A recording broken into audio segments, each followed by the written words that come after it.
why are we being stingy with forgiveness?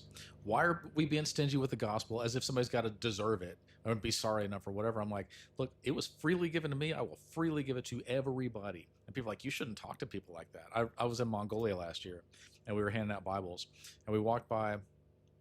This guy runs out of his house and he vomits in the yard.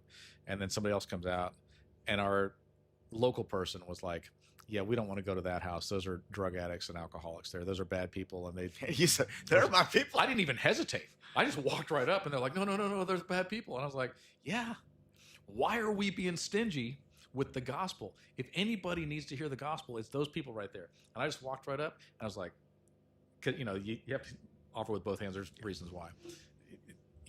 Would you like a Gospel of John or whatever? And they looked at me like, do you know who we are? I'm like, mm-hmm. Do you know who I am and who I was? Yeah, I absolutely know who you are.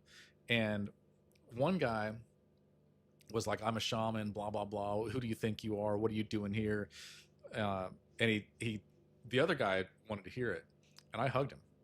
I hugged him for a long time and he was crying. He was like, God can't forgive somebody like me. I'm too bad. I'm like, that's what I said.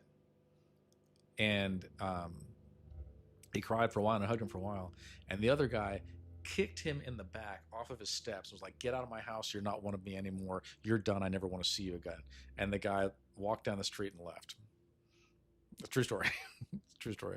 But everybody else was like, you just went right up and talked to them. I'm like, those people need it. Right? Those people, why in the world are we being stingy and seeing who deserves it? None of us deserve it.